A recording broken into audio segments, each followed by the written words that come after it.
படைத்தவர் உன்னை நடத்தி செல்வார். பயம் வேண்டாம், திகில் வேண்டாம், படைத்தவர் உன்னை நடத்தி செல்வார்.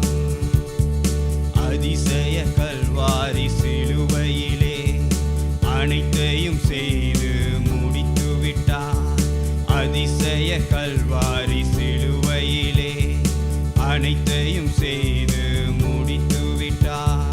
தழும்புகளால் நீ சுகமானாய், தயவினால் மறுபடி பிறந்து விட்டாய். தழும்புகளால் நீ சுகமானாய், தயவினால் மறுபடி பிறந்து விட்டாய். பயம் வேண்டாம், திகில் வேண்டாம், படைத்தவர் உன்னை நடத்தி செல்வார். பயம் வேண்டாம், திகில் வேண்டாம், படைத்தவர் உன்னை நடத்தி செல்வார். நம்பிக்கையினால் நீ வாழ்வு பெறுவாய். நண்பரே நீ பயப்படாதே, நம்பிக்கையினால் நீ வாழ்வு பெறுவாய். நண்பரே நீ பயப்படாதே.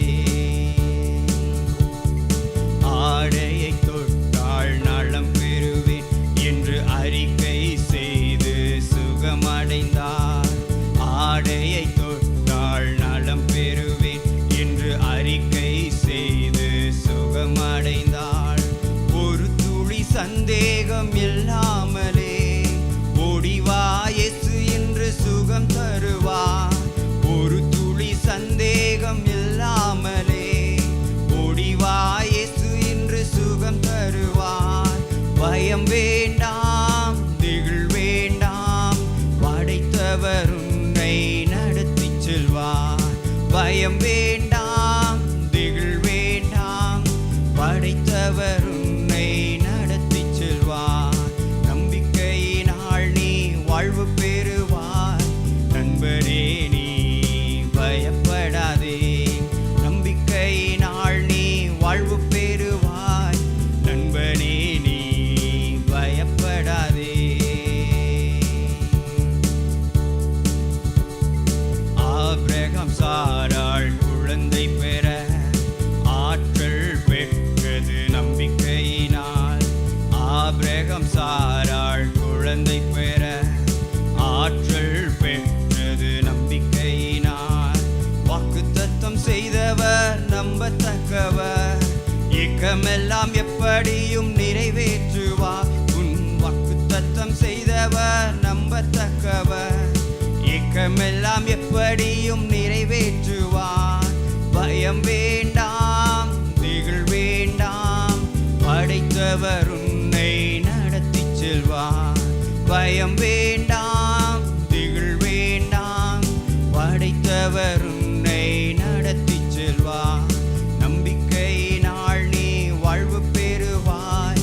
நண்பனே நீ பயப்படாதே, நம்பிக்கையினால் நீ வாழ்வு பெறுவாய். நண்பனே நீ பயப்படாதே. கட்டாந்தரையில் நடப்பது போல் கடலை கடந்தனர் நம்பிக்கையினால். கட்டாந்தரையில் நடந்தது போல் கடலை கடந்தனர் நம்பிக்கையினால். எரிகோ மதில்கள் விழுந்தனவே, 7 நாள் ஊர்வலம் வந்ததினால். எரிகோ மதில்கள் விழுந்தனவே, 7 நாள் ஊர்வலம் வந்ததினால். பயம் வேண்டாம், திகில் வேண்டாம், படைத்தவர் உன்னை நடத்தி செல்வார். பயம் வேண்டாம், திகில் வேண்டாம், படைத்தவர் உன்னை நடத்தி செல்வார். நம்பிக்கையினால் நீ வாழ்வு பெறுவாய். நண்பனே நீ பயப்படாதே, நம்பிக்கையினால் நீ வாழ்வு பெறுவாய். நண்பனே நீ பயப்படாதே. உலகிலே இருக்கும் அவனை விட உனக்குள் இருப்பவர் பெரியவரே. உலகிலே இருக்கும் அவனை விட இருக்கும் பெரியவரே.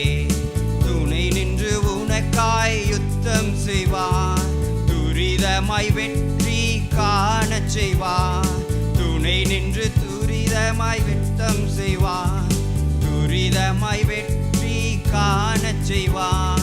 பயம் வேண்டாம், திகில் வேண்டாம், படைத்தவர் உன்னை நடத்தி செல்வார். பயம் வேண்டாம், திகில் வேண்டாம், படைத்தவர் உன்னை நடத்தி செல்வார். நம்பிக்கையினால் நீ வாழ்வு பெறுவாய், நண்பனே நீ பயப்படாதே. நம்பிக்கையினால் நீ வாழ்வு பெறுவாய், நண்பனே நீ பயப்படாதே. பயம் வேண்டாம், திகில் வேண்டாம், படைத்தவர் உன்னை நடத்தி செல்வார். பயம் வேண்டாம், திகில் வேண்டாம், படைத்தவர் உன்னை நடத்தி செல்வார்.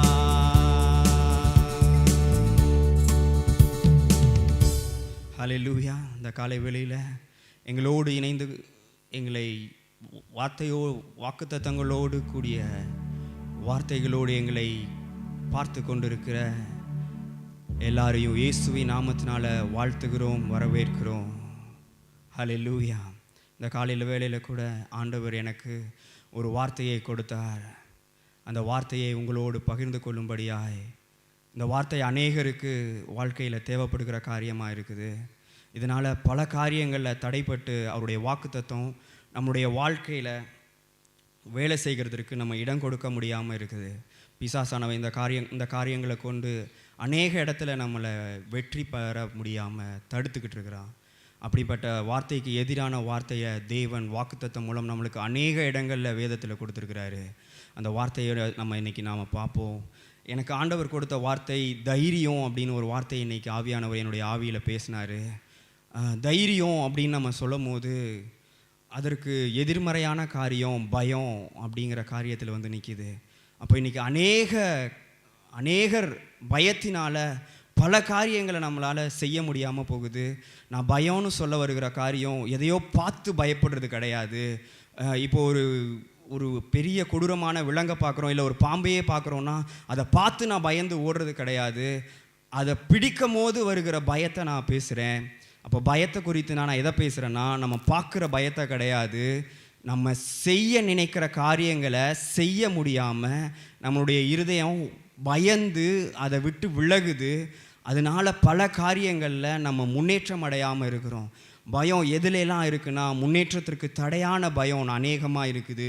ஒரு செயலை செய்யும்போது இந்த செயல் என்னால் வாய்க்க பெறுமா, இதை என்னால் செஞ்சு முடிக்க முடியுமா அப்படிங்கிற காரியத்தினால பயத்தினால அந்த காரியத்தை செய்யாமையே விட்டுறோம். பல பேருக்கு நம்ம பார்க்குறோம், வாலிபர்களுக்கு மத்தியில் நான் நிறைய நேரத்தில் பார்த்துருக்குறேன். ஜெபம் பண்ணுங்கடா தம்பி அப்படின்னு சொல்லும் போது ஜெபிக்கிறதுக்கு பயம் இருக்குது பல பேருக்கு. நம்ம வசனம் தெரிஞ்சிருந்தாலும் ஒரு இடத்துல 4 பேருக்கு முன்னாடி ஜெபம் பண்ணுங்கன்னு சொல்லும் போது அநேகர் தடுமாற்றம் அடைகிறாங்க. அப்போது பயம் எப்படிப்பட்ட காரியங்களை நமக்குள்ளே தடுத்து நிறுத்துது, ஒருத்தருடைய ஆசீர்வாதத்தையே தடுத்து நிறுத்துகிற காரியமாக இருக்குது இப்படிப்பட்ட பயம். இன்னும் அநேக காரியங்கள் நமக்கு மத்தியில் அப்படிப்பட்ட பயங்கர காரியம் நமக்கு முன்பாகவே இருக்குது. சிலருக்கு பிஸ்னஸில் ஒரு சில இன்வெஸ்ட்மெண்ட் பண்ணணுமா பயம். என்னால் இந்த இன்வெஸ்ட்மெண்ட் நான் போட்டு அதில் நான் வந்துட்டு ஃபெயில் ஆகிட்டேன்னா, எனக்கு லாஸ் ஆகிடுச்சுன்னா அப்படின்னு ஒரு பயம். ஒரு சில பேருக்கு எப்படிப்பட்ட பயம் இருக்குன்னா, ரெஸ்பான்சிபிலிட்டி எடுத்துக்கிறதுக்கு, தன்னுடைய வேலைகளை எடுத்து செய்கிறதுக்கு பயம். அதிக காரியங்கள் இருக்குது. ஒரு சிலருக்கு ஆண்டவர் அநேக வாக்குத்தத்தங்களை கொடுப்பார், வசனங்களில் பயங்கரமாக படிப்பாங்க, ஒவ்வொரு நாளும் தியானிப்பாங்க. ஆனால் ஆண்டவர் சொல்லுகிற காரியத்தை, புதிதாய் ஒரு காரியத்தை தொடங்குங்க அப்படின்னு சொல்லும் போது ஒரு பயம் நம்ம முன்னாடி வந்து நிற்குது. இப்படிப்பட்ட பயங்களை குறித்து நம்ம அநேகர் அதில் வந்து விழுந்திருக்கிறோம். இன்னும் வாலிபர்கள்லேருந்து சிறுவர்லேருந்து பெரியவர்கள் வரைக்கும் இந்த பயத்தினால் பல காரியங்களை நம்ம இழந்திருக்கிறோம் இந்நாள் வரைக்கும். ஆனால் தேவன் சொல்கிறாரு, வேதம் சொல்லுது, வேதத்தில் பயப்படாதேங்கிற வார்த்தை 365 தடவை வந்திருக்குதுன்னு சொல்கிறாங்க. தேவன் பயப்படாதேன்னு அநேக இடங்களில் அநேக தேவ மனுஷர்களுக்கு மத்தியில் அப்படிப்பட்ட காரியங்களை அவர் பயப்படாதே, நான் உன்னோடு கூட இருக்கிறேங்கிற காரியங்களை பேசிக்கொண்டே இருக்கிறாரு. அப்படிப்பட்ட காரியங்களுக்கு மத்தியில் இந்த பயம் இன்னும் எதனால் வருகுது அப்படின்னு இன்னும் கொஞ்சம் நம்ம போய் பார்க்கும்போது, ஒரு சில பேருக்கு பேசுகிறதுக்கு கூச்சம், வெட்கம், இது எல்லாம் என்ன பண்ணுது, சேர்ந்து இந்த பயத்தை பெருசாக்கிடுது. அப்போ ஒரு காரியத்தில் நான் வெட்கம் அடைந்துடுவனோ, இல்லை இவங்களுக்கு மத்தியில் என்னால் வந்துட முடியுமோ, என்னுடைய பிஸ்னஸில் நான் பெரிய ஆளாகிட முடியுமோ, என்னை மதிப்பாங்களா, அநேக காரியங்கள் அப்படிப்பட்ட பயத்திற்கு கீழே காரணமாக இருக்குது. அந்த பயத்துக்கு காரணமாக இருக்குது. இந்த பூமியில் பிசாசானவன் இந்த பயத்தினால் பெரிய ஆளுகையே செஞ்சிட்ருக்கிறான். எல்லாருக்கும், சின்ன குழந்தைக்கு பயம் இருக்குது, வளர்ந்து ஸ்கூலுக்கு போயிட்டுருக்கிறவங்களுக்கு பயம் இருக்குது, காலேஜ் போயிட்டுருக்கிறவங்களுக்கு பயம் இருக்குது, வேலைக்கு போகிறவங்களுக்கு பயம் இருக்குது. ஏன் எல்லாம் தெரிஞ்சு நான் பெரிய டேலண்டடானவன், இல்லை எனக்கு நல்லா பலன் உள்ளவன், நான் ரொம்ப எனக்கு மசில்ஸ் பவர் இருக்குது, ரெஸ்லிங்கில் நடக்கும் போது கூட ஆப்போனண்ட்டை பார்த்தா ஒரு பயம் இருக்க தான் செய்யும், ஆனால் வெளியில் காட்டிக்கிறது இல்லை. எல்லாருமே ஒரு பயத்தினோட ஒரு காரியத்தில் நம்ம ஒரு இடத்துல ஸ்டாண்ட் பண்ணி நின்றுக்கிட்டே இருக்கிறோம். அப்படிப்பட்ட பயம் எவ்வளோ பெரிய பலவானாக இருந்தாலும் சரி, எவ்வளோ பெரிய டேலண்டட், எவ்வளோ பெரிய இதாக இருந்தால், ஒரு காம்படிஷன்னு போயிட்டோன்னா நம்மளுடைய ஆப்போனண்ட்டை பார்த்து பயம் வந்துடுது. உனக்கு தெரியும் அந்த விஷயம், இருந்தாலும் அந்த பயம் உன்னை ஏதோ ஒரு காரியத்தினால, அந்த பயத்தினாலேயே நம்ம ஒரு சில காரியங்கள் தவறிடுறோம். அப்படிப்பட்ட பயத்தை ஓவர் கம் பண்ணுறது எப்படி? ஆண்டவர் அதற்காக நமக்கு என்ன வாக்குத்தத்தம் கொடுத்தாரு? வேதத்தில் எப்படிப்பட்ட மனுஷர்கள், அப்படிப்பட்ட மனுஷர்கள் என்ன பண்ணாங்க அப்படிங்கிற பார்க்கும்போது நம்ம எல்லாருக்கும் தெரிந்த நபர் மோசே. மோசேயை தெரியாதவங்க யாருமே இருக்க முடியாது.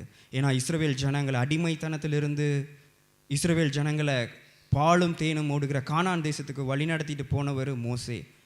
ஆண்டவர் அவரோடு எப்படியெல்லாம் பேசினார். ஆண்டவரோடு முகமுகமாய் சீனாய் மலையில் அந்த 10 கட்டளைகளை வாங்கும்போது ஆண்டவரோடு முகமுகமாய் பேசினவர் மோசே. முச்செடியில் தேவனோடு பேசினவர் மோசே. எல்லாரும் பயந்து நடுங்கக்கூடிய எகிப்து மன்னன்ட்ட போய் என் மக்களை விடுவிக்கும்படி அவனுக்கு முன்னாடி தைரியமாக இருந்து ஆண்டவருடைய வார்த்தையை பேசின மனுஷன் மோசே. அப்படிப்பட்ட மோசே அவனுடைய பணிவிடைக்காரனா, அவனுடைய சர்வெண்ட்டா, அவனுடைய அசிஸ்டண்ட்டா இருந்தவ தான் யோசுவா. இன்றைக்கி யோசுவாவை குறித்து நான் சொல்கிறேன். அப்பேற்பட்ட மோசேக்கு ஆண்டவர் எவ்வளோ பெரிய ஒரு ரெஸ்பான்சிபிலிட்டியை கொடுத்துருந்தார். எத்தனை லட்சம் ஜனங்களை எகிப்திலிருந்து வெளியில் எடுத்துகிட்டு வரும்படியா அவனுக்கு மிகப்பெரிய பொறுப்பு கொடுத்துருந்தார். அவனும் தைரியமாக எகிப்தில் இருந்து ஜனங்களை வழி நடத்தி கொண்டு போனார். எனக்கு தெரிஞ்சு நான் சொல்கிறேன், யோசுவா அந்த நாட்களில் அவரோடு கூட இருந்திருப்பார். யோசுவா பார்த்துக்கிட்டே இருந்திருப்பார். எத்தனை லட்சம் ஜனங்கள் மோசே முன்னாடி நிற்கிறாங்க, என்னென்ன வார்த்தைகள் அவனுக்கு முன்னாடி பேசுகிறாங்க, எப்படிப்பட்ட சூழ்நிலைகள்னால மோசையை நெருக்கிறாங்க, தேவன் மோசையோடு எப்படி பேசுகிறாரு. செங்கடல் முன்னாடி நின்று கடலை 2ஆ பிளக்கும்படி சொன்னால் மோசே செய்கிறாரு. கண்மலையின் மேலே தண்ணீர் வரும்னு சொன்னால் அது வருது. காடைகளை வானத்திலிருந்து உண்டு பண்ண சொல்கிறாரு. தேவன் அவரும் இருக்கிற காரியங்களை யோசுவா அவரோடு கூட இருந்து பார்த்துருப்பார். ஒரு கட்டத்தில் மோசேவை ஆண்டவர் எடுத்துக்கொள்கிறாரு. யோசுவாக்கு மோசேயினுடைய ரெஸ்பான்சிபிலிட்டி அப்படியே கொடுக்கப்படுது. அப்போ யோசுவாவுடைய உள்ளங்கள் எப்படி இருந்திருக்கும்? பயந்து இருப்பான். இத்தனை லட்சம் ஜனங்கள் இருக்கிறாங்களே, இத்தனை வருடமாக மோசேக்கு அவ்வளோ பாடுகள் பட்டார். இந்த ஜனங்களை எவ்வளோ பாடுகளுக்கு மத்தியில் நடத்திட்டு வந்தார். இதை நான் எப்படி இவங்களை நான் டேக் ஓவர் பண்ணுறது, எப்படி நான் இவங்களை அந்த தேசத்துக்கு வழி நடத்திட்டு போகிறது, எப்படி இந்த லீடர்ஷிப்பை என்னால் எடுத்துக்க முடியும் அப்படின்னு ஒரு விசை யோசுவாக்கு அந்த பயம் வந்திருக்கிறோம்.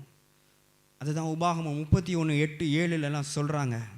மோசே யோசுவாட்ட சொல்கிறாரு, பின்பு மோசே யோசுவாவை அழைத்து இஸ்ரவேல் எல்லாரும் பார்த்திருக்க அவனை நோக்கி பலம் கொண்டு திடமனதாயிரு, கர்த்தர் தாமே உனக்கு முன்பாக போகிறார், அவர் உன்னோடே இருப்பார், அவர் உன்னை விட்டு விலகுவதும் இல்லை, உன்னை கைவிடுவதும் இல்லை, நீ பயப்படவும் கலங்கவும் வேண்டாம் என்றார்.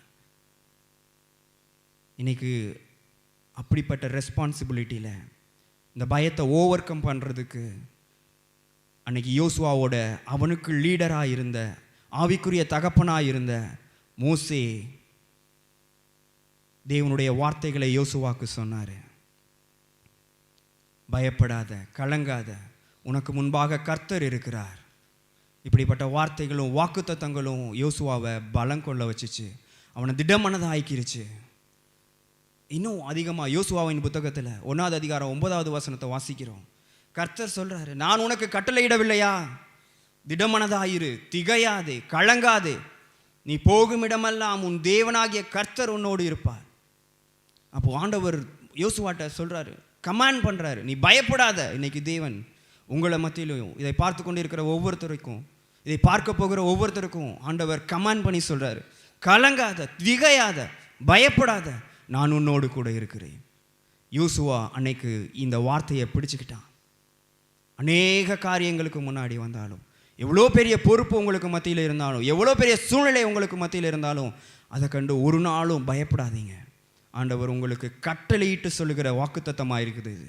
கலங்காதே, திகையாதே, உன் தேவனாகிய கர்த்தர் உன்னோடு இருக்கிறார். எனக்கு இந்த வேளையிலும் கூட என்னை குறித்ததான ஒரு சின்ன சாட்சியை உங்களுக்கு மத்தியில் சொல்கிறேன். எனக்கும் பயம் அதிகமாக இருந்துச்சு என்னுடைய சிறு வயதுல எல்லாம். பாருங்கள், ஸ்கூல் டேஸில் நான் எந்த ஸ்டேஜில் ஏறி பேசினது கிடையாது. எனக்கு ஸ்டேஜ் ஃபியர் அவ்வளோ இருக்கும். நான் ஒரு போட்டிகள்லையும் நான் கலந்துக்கிட்டது கிடையாது. நான் ரொம்ப ஒரு ஓரமாக சைலண்ட்டாக இருந்துட்டு சைலண்ட்டாக வர்றது, அந்த மாதிரி தான் இருந்துக்கிட்டு இருந்தேன். எனக்கு தெரியாது எப்படி பேசணும்னு தெரியாது. ஸ்டேஜில் எனக்கு மேலே போனாலே ஒரு மாதிரி ஷிவரிங் ஆகிடுவேன். அந்த பயம் எனக்குள்ளே நான் பெரியவன் ஆகிற வரைக்கும், என்னுடைய காலேஜ் டேஸில் கூட ஒரு கல்ச்சுரல்ஸில் ஒரு போட்டிகளில் நான் எதுலேயுமே கலந்துட்டது கிடையாது. ஸ்டேஜ்னாலே பயம். ஆனால் தேவன் என்னை எடுத்து பயன்படுத்தும். நான் நினச்சி பார்க்கல நான் ஊழியத்துக்கு வருவேன்ட்டு, இப்படியெல்லாம் நான் வந்து ஒர்ஷிப் பண்ணுவேன்ட்டு. நான் ஒரு விசை கூட, ஒரு துளி, ஒரு நேரம் கூட நான் இதெல்லாம் யோசிச்சது கிடையாது. ஆனால் தேவன் என்னை எடுத்து பயன்படுத்தினார். இன்றைக்கி என்னால் தைரியமாக ஸ்டேஜில் நின்று எத்தனை பேர் இருந்தாலும் அவங்களுக்கு தேவனுடைய வார்த்தையை சொல்ல முடியுது, அவரை துதித்து பாட முடியுது. அந்த பயத்தை ஆண்டவர் முறியடித்தார், வார்த்தையை கொடுத்தார். கலங்காத. நான் ஒவ்வொரு நாளும் ஃபஸ்ட்டு ஸ்டார்டிங்லாம் எனக்கு ரொம்ப பயமாக இருக்கும். எனக்கு அப்படியே வாய் கொளரும், பாட வராது, காடில் பாட வராது, எதையுமே செய்ய முடியாது ப்ராப்பராக. நான் நினச்சிட்டு வந்த காரியங்களை மறந்துடுவேன். பயம் ஒருத்தரை இப்படியெல்லாம் மாற்றும் பாருங்கள். ஆண்டவருடைய வார்த்தையை நீங்கள் கேட்டுட்டு போயிட்டுருப்பீங்க, ஆனால் ஒரு பயம் உங்களுக்குள்ளே வரும்போது வார்த்தையெல்லாம் அப்படியே உங்களுடைய எண்ணத்திலிருந்து மாறிடும், மறைந்து போக ஆரம்பிச்சிடும். இல்லை பிரியமானவர்களே, அப்படி கிடையாது. ஆண்டவர் கட்டளையிட்டு சொன்னுகிறார், யோசுவாவுக்கு சொன்னது போல, கலங்காதே, திகையாதே, திடமனதாயிரு. நீ போகும் இடமெல்லாம் உன் தேவனாகிய கர்த்தர் உன்னோடு கூட இருக்கிறார். ஹல்லேலூயா. இது இந்த பயங்கிறது சொல்கிறாங்க, அது ஒரு ஆவி, ஒரு பயத்தின் ஆவி, ஒரு அசுத்த ஆவி.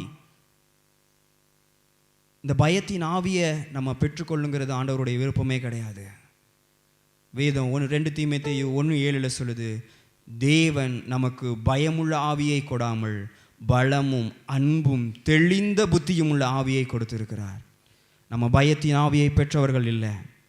நம்ம ஒவ்வொருத்தரும் பலமும் அன்பும் தெளிந்த புத்தியும் உள்ள ஆவியை பெற்றிருக்கிறோம்.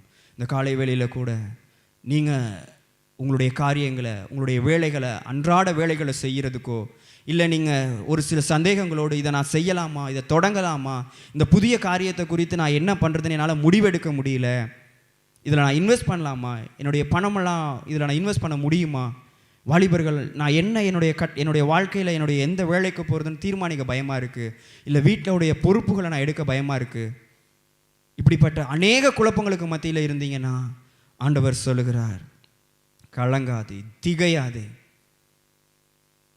நீ போகும் இடமெல்லாம் உன் தேவனாகிய கர்த்தர் உன்னோடு கூட இருக்கிறார். படைத்தவர் உன்னை ஒரு நாளும் கைவிடாதவர். ஹல்லேலூயா.